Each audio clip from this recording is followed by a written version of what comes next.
Ladies and gentlemen, we've got a special one coming up right now. This is the 1999 Rankin Red Devils and the 1980 Rankin Red Devils. This is one I've been looking forward to.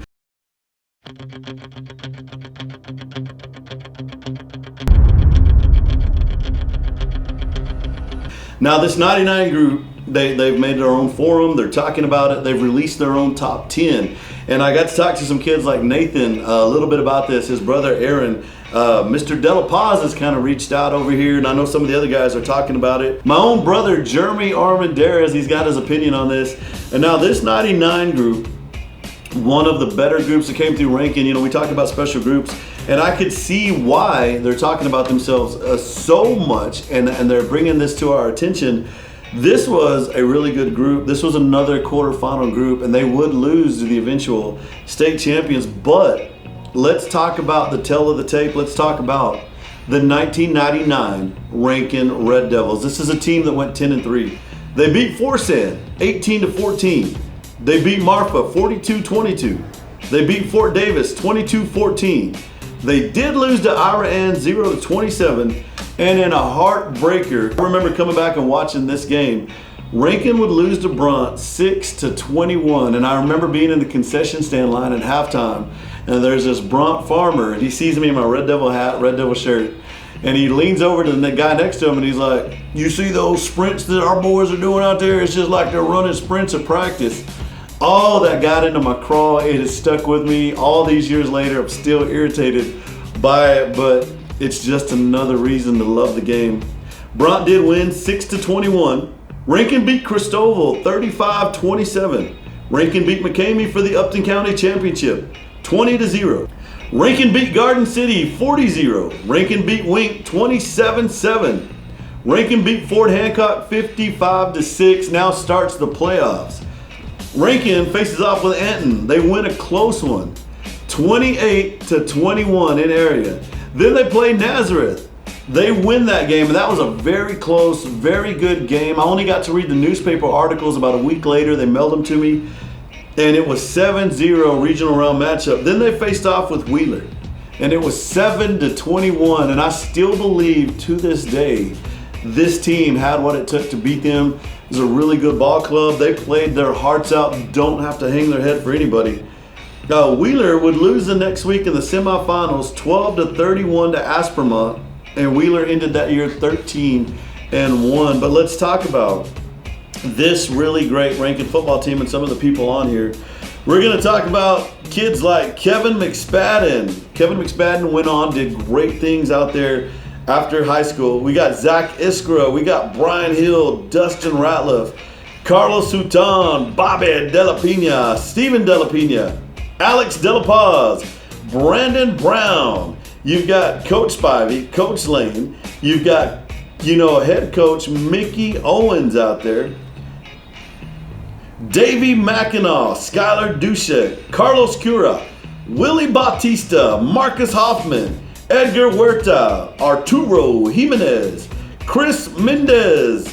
You've got Nathan Valencia, Juan Hinojos, Ruben De La Paz, Jeremy Armendariz, Joseph Armendariz, Julie Golson, Coach Richardson, Celso Abelos, Cal Calvinist, Wade Russum, Tyler McSpadden, Russ Eggemeyer, Coach Lane, Albert Munoz, Ricky Cura, Caleb Yeager, Robert Hollander, Devin Watkins, Garrett Rogers, J. Tom Ratliff, Chase Brooks, Shane Morgan, Junior Garcia, Ty G, John Black, Frankie Alvarado, and Nathan Hodges. Now guys, you'll notice it on a lot of these, we try to do a close-up picture of all the kids. Now, for whatever reason on this year, what they did was they just put a big team photo and they put all the names up underneath it. But great ball club. You've got a future Rankin mayor on this team. You've got kids that went on and played big time college football, did great things out there.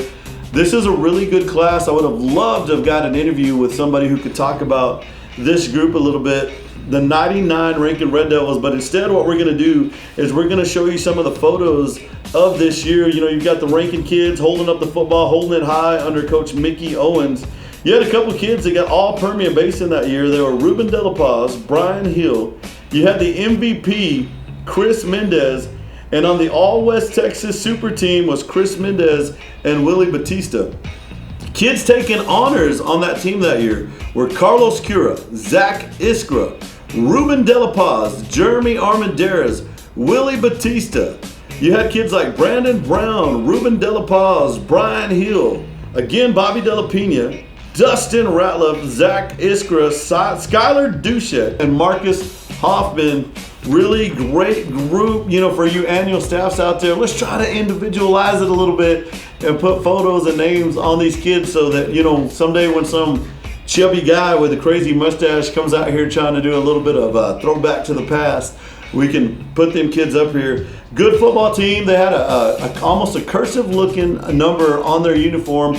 Maroon shirts, maroon pants, and on the road, white shirt, maroon pants. They did have that beautiful Red Devil maroon stripe down the side, traditional Red Devil, and a maroon face mask. Great looking ball club. Love them, and this is just one of my favorite teams out there. I did come home on leave a few times to watch them. But now, it's time to talk about some legends here in Rankin, Texas. And this is the team, the only team that has been to the state finals. And this is a team that by all accounts should be the state champions in 1980. A couple things kind of fell away. And years ago, I had an opportunity to talk to a good friend of mine, Dennis Black. He told me a lot about the last game, told me about trying to go for an interception. And all those years later, we're sitting out on a work site, on a job, we're eating sandwiches, lunchboxes open. And Dennis is just telling me about it, and you could see it in his eyes. You could see the hurt in his eyes. He was talking about going for the interception, the ball going past him. In his mind, he had already seen it. He caught the ball. He was running all the way back. He was going to get a pick six on that. When reality struck, the ball went by him. The other kid from Valley View caught the ball, goes down and gets a touchdown. The final score in that game, 7-6. But let's talk about the heart of this Rankin team, 1980, and a team that this entire community knows and loves. In 1980, the Rankin Red Devils would go 13-1. They beat Marfa 12-0. They beat El Dorado 22-8. They won a close one against McCamey for the Upton County Championship, 17-13. And there was a giant district, guys. There was 6 teams in the district. They beat Balmorhea 75-6. They beat Sanderson 61-0. They beat Midland Greenwood 49-8. Grand Falls 49-0. They beat Buena Vista 49-6. They beat Wink 41-7. And they put an exclamation point on that. So in the first round of the playoffs, oh my gosh, I wish I could be of around my age right now and watch a game like this. In by district, they played the Ira Braves. Can you imagine this? They played the Ira Braves. They won that game 20-12 in what must have been a slobber knocker of a game. They then went on to play Meridian. They beat Meridian in the quarterfinals 34-0, just blew them out. They then played Valley, and they beat Valley 19-8 in the semifinals. And then came the big game. They played Valley View. This is a game they would lose 6-7 in Brownwood. And I do have a note on here. The Valley View Eagles went 15-0 that year. And they made their way into the state championship game, winning 7-7 on penetrations against a town called Falls City. So we've talked about this team. The players on this team are going to be James Barrett, all district offense, all district defense, all West Texas, and all state defense. You then have number 62, Michael Peterson, all district offense, all district defense, all West Texas defense, all West Texas super team, all state offense second team. Then you have Denny Leam, all district offense, all district defense, all West Texas offensive line. And we do have a phone interview with Denny Leam. We're going to be listening to that in just a few minutes. Number 20, Terry Turner. He was all district offense, all district defense, all district punter, all West Texas punter, all West Texas defense. We'll then go on to Dennis Black, number 10, all district offense second team, all district defense second team, and all West Texas. You've got number 21, Naldo Sparza, all-district defense. Number 85, Stephen Midkiff, all-district defense. Number 22, Kevin Smith, honorable mention defense. You've got number 11, Bo Rose, what a great name. All-district offense, honorable mention defense. You've got number 80, Bobby Sanders, all-district offense, honorable mention defense. Big Jesse Hernandez, honorable mention offense. You've got Todd Ratliff, number 70, in his. He looks like he's ready to go right now and play some football. All-district offense, all-district defense. You got players like number 74, Bill Bott. Number 41, Juan Escajeda. 84, Charles Flanagan. Number 82, Cecil Holcomb. Number 71, Robert Long. Number 64, Michael Reese. Look at the hair on Michael Reese. This guy looks fantastic. You got number 65, Robbie Winford. Number 61, Kevin Fikes. Number 50, Apollonio Gonzalez. Number 32, Robert Jeanette. Number 31, Keith Cavill. What a great name. Number 51, Danny Mitchum. Danny, another one of those guys. He's in that stance, ready to go. Look at this guy. He's ready to come out right off the screen, play some football right now. Number 42, Ronald Plagans. Number 40, David Thurrott, rocking the little fro right there. Love it. And then you've got Roger Liverman, the manager. They've got some great photos on this team. You're going to see some of these action photos as they made their way through the playoffs. And you're going to see a Rankin team with a solid white helmet. Now, one of the things they had that year, they added the numbers to the side of the helmet. So if you were number 10, you had a 10 on your helmet. If you were 21, you had a 21 on your helmet. Gray face mask, white helmet, great looking ball club. There was a junior varsity on that team, so if we miss any names out there, I'm sure they got to move on with them into the state championship game and the state playoffs. Just some fantastic photos right here. And then the back shot of this photo right here in the game. You've got 43, 22, 70, and 61 walking out there onto the field. So what we're gonna do, folks, is we're gonna cut off and we're gonna listen to this interview with Denny Leam. All right, ladies and gentlemen, welcome back to the Red Devil Network. We've got a special treat for you. So, we always talk about football, and every football conversation always goes back to the 1980 Rankin Red Devils, and why wouldn't it? This is a team that did something nobody else has been able to do. They went all the way, guys.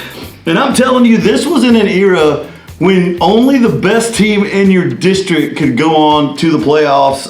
There were no second chances, and it was brutal. Like, you see all these big old grown men walking around in the old patch today, and these guys were about half the size in high school, more muscle, more speed. And I've got with us none other than Mr. Denny Leam. Denny, how you doing today? I am doing wonderful, brother. Good to join you. Denny, so have you kept up with the Red Devil Network and kind of seen everything we're doing, broadcasting, televising, and just kind of talking Rankin sports out there? I sure have. My mom lives there in Rankin, and obviously a huge fan of yours, so we make sure to watch it every Friday, listen every Friday night. Oh, man, I love that. Well, hey, Danny, we've got some questions here that some of the kids have wanted to ask, and a lot of these questions are coming from our high school kids and couple town people, things like that, because I don't know if you realize this, but over the years, it's become legend. It's become folklore. That 80 team. And there was a lot of characters on that team, a lot of good stuff. So question number one in everybody's mind, tell us about the legend of the Grasshopper. Well, that was one of our teammates there, Charles Flanagan, lived out in the midship camps. But, we didn't have a lot of competition there in district, but when things started toughening up, there was a grasshopper in a radiator on the bus, and somebody dared Charles to eat it. And he just plucked that old crispy thing off and threw it in his mouth and chewed on it a little bit and swallowed it. And sure enough, we won that first playoff game. And from then on, it was tradition. And Charlie took care of his part, and we pretty much took care of our part. And so obviously that final game. That is pretty cool. So the whole Grasshopper thing turned out to be a real deal. Tell me though, they say, and I've heard this from several different people, but it'd be great to hear it from you. I mean, you were there, you were heading this thing up. In the winter, and Brownwood. Was it hard to find a grasshopper? I hear y'all couldn't find one.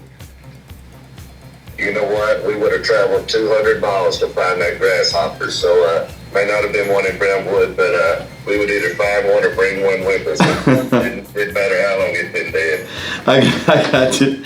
All right, so here's question number 2. And this was more from like some of the older guys that have played football and kind of went that way. You know, so many people haven't made it that far. You guys are in a very, very small class of your own. What was it like in those days? The atmosphere of the town of Rankin as the season went on through that 79 and 1980. Well, if you think about it, that was our senior year was the same year Mojo was going to state, and Friday Night Lights was in full swing, and never any bigger than it was in Rankin, Texas.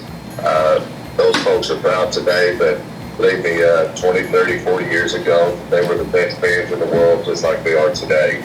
And it was truly something we looked forward to, and the whole town got behind us, and it wasn't just the whole town, it was all of West Texas got behind us, and man, it sure was fun playing for those guys in this day. So let's go to the next question. This will be question number 3. And you know, you watch movies and people in the military, people in sports. Anytime guys, young men, go through something hard together, anytime they have a righteous fight and a struggle, it brings them strong. It brings a bond in together.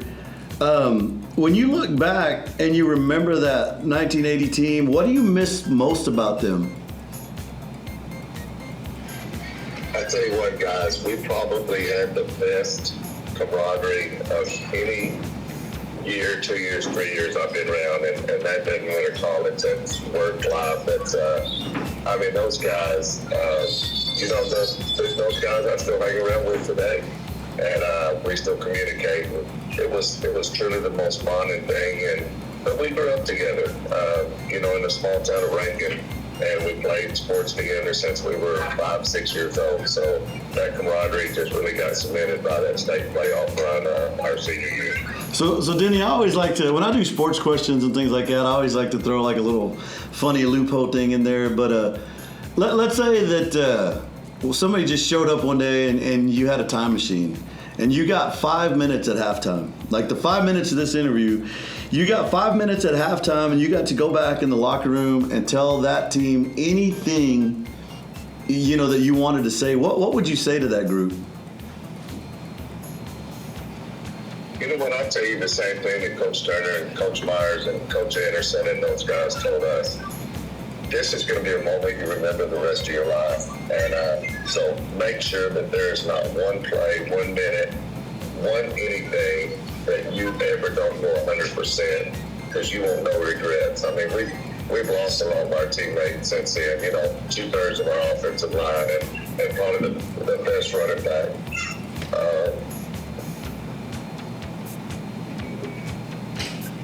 It was just a great, great group. Yes, sir. And I love the way that, you know, you're putting that together. You know, and you know, you can hear the pain still. And that was kind of the next question is, you know, you're an older gentleman now. You've accomplished a lot. You've done a lot of things. But when you look back on it, does it still hurt? Can you still feel it some days? Well, I feel it very much. You know, we talk about these memories and they pop up all the time. And when you look at the records, when you look at that, you know, I run into people all the time that ask me about, you know, the Dennis Blacks, the Melrose Parsons, the Bo Roses, you know, the James Barretts, you know, Jesse Vanders, Todd Ratliffs, you name it. We just had an outstanding crew, but more importantly, it was fantastic people. And that's why we stuck with those people, you know, throughout the years after high school, and that's what made those memories fond. You know, and it's really funny because I'm looking at guys like Esparza, and I'm looking at Smith, you yourself, Robert Long, Cecil Holcomb, Bradley, you know, Baines. The funny thing is, from 1980 till now, do you realize all y'all's hairstyles are back in style? This is exactly what the boys look like in high school today. It's really come all the way back around. It has, and I think I got some of my old clothes that they want to wear today too. So they just grew a little bit. So Denny, this is going to be the last question, and thank you so much for being a part of this. This is kind of a two-parter right here. When you go back in memories and you replay the thing in your head, can you still see the field, the stadium, the stands, the smell of the game? I mean, can you still remember it that vividly, that big moment, that state, championship game in Brownwood? 100%. And obviously we were given game field, and it was one of the first times games had been put in color, which was really amazing. Oh, wow. For our playoff games. But no, just absolutely, I can remember the calls of the huddle. I can remember what every person's responsibility was on nearly every call. And I can vividly remember the plays that worked and the plays that didn't. And just the massive, joy when we won, and then the massive disappointment when we felt like we let the town down and 1 point short. And you know what? You never get that 1 point back. And that's when I talked earlier about no regrets, not for our team put out 100%. And, chips just didn't fall and get out of you, but they still made from some super memories and just super teammates and super friends. So, Denny, this is the last part of that question. It's all over. It's said and done. You guys walk back into the locker room, and you're going to have, as a senior group and boys, and it's so hard when you do this. No dads ever prepare their kids for that last game, and I don't know if anything can prepare you or anything anybody could ever tell you could prepare you for that. But in my heart and in my mind, I've always wondered, what did Coach Turner tell you in that locker room when that game was over?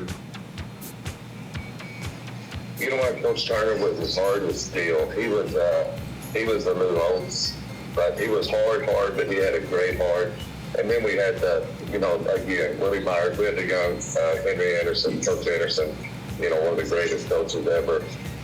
Those guys loved us. And that's, that was kind of before loving athletes was a cool thing, but it was super. They knew we were going to stick together. They knew we put out the effort. And they knew we were going to go on and play basketball together, run track together, play golf, tennis, whatever it did. It's Rankin High School, so you move from one sport to another. But we sure did make a splash that football season. Yes, sir. It's still talked about today. I mean, you can't have a conversation in Rankin without going into that. But Denny, a little something about you, though. I mean, all district offense, all district defense, all West Texas offense. And we're going to put, when you're watching this, you're going to see your photo up on the screen here. And number 63, man, you're a big old blonde kid in those days. Even these days, that'd be a big football player. I tell you what, I wish I was a size then than I was now, but I probably couldn't move there as good. But, our whole defense was built on effort and quickness and every person knowing every assignment. And that's what our coaches did, and that's what our guys did. So size didn't really make much back then, just as the Permian Panthers, because we had the heart. Oh, yeah. We had the heart that made it work for us. My goodness, what a great matchup here. It was 1980, 1999. And guys, the 99-2000 team in this bracket, some of the more modern teams, are teams, if they're on the other side of the bracket, could have probably wrecked house, done great things. Then you've got 80 on this side of the bracket. They're just going to be monsters rolling through this thing. Just another little recap. 1999, a 10-3 team did an amazing thing. Now, the Wheeler team, we talked about that they lost to. They went on to lose to Aspermont in the semifinals 12-31, and Wheeler ended that year 13-1. But this team right here, the very next year, would see players such as Celso Abelos, Cal Cavanis, Wade Russum, Tyler McSpadden, and Russ Eggemeyer. They would see Albert Munoz, Ricky Cura, Caleb Yeager, Robert Hollander, Devin Watkins, Jarrett Rogers, J. Tom Ratliff.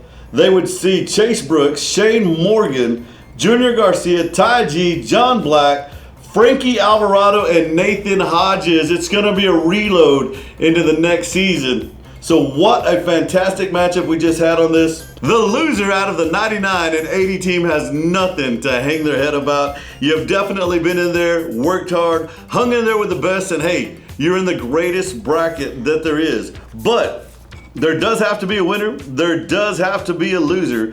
And we're going to punch this thing up now, folks. Here we go. Kendra Davidson, are you ready? Into the computer it goes. Here we go. And the winner between 1980 and 1999. Man, this was a close one. The 1980 team is going to put up 42 points.